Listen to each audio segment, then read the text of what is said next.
Pada zaman dahulu kala, terdengar kisah dari salah satu putri di Jawa Barat yang bernama Dayang Sumbi.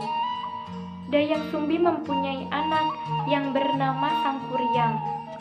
Pada suatu hari, Sangkuriang pergi berburu ditemani oleh seekor anjing yang bernama Tumang. Sangkuriang tidak mengetahui anjing itu adalah titisan sang dewa dan sekaligus ayahnya.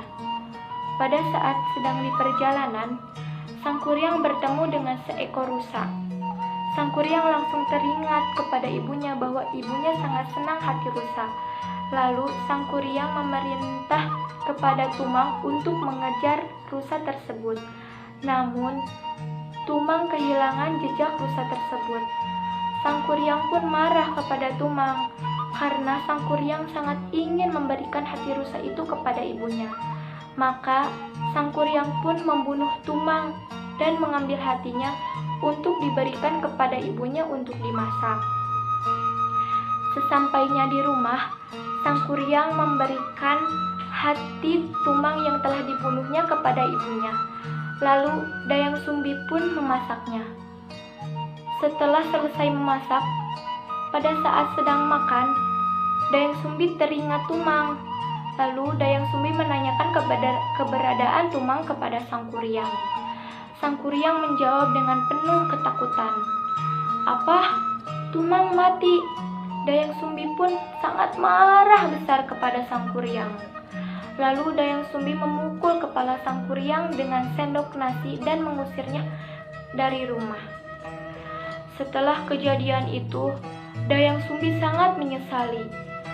Ia selalu berdoa dan sangat tekun bertapa, hingga pada suatu hari sang dewata memberikan anugerah kepada Dayang Sumbi berupa kecantikan yang abadi dan tidak pernah tua. Setelah diusir dari rumah oleh ibunya, Sangkuriang berkelana ke berbagai tempat, hingga pada akhirnya Sangkuriang kembali ke tempat Dayang Sumbi berada.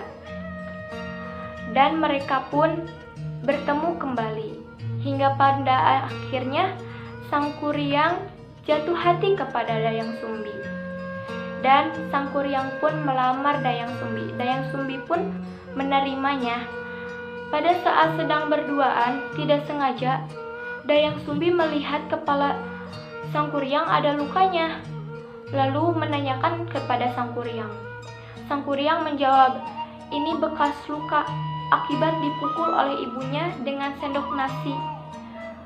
Mendengar pernyataan Sangkuriang seperti itu, Dayang Sumbi pun merasa kaget dan memberitahunya kepada Sangkuriang bahwa ia adalah ibunya.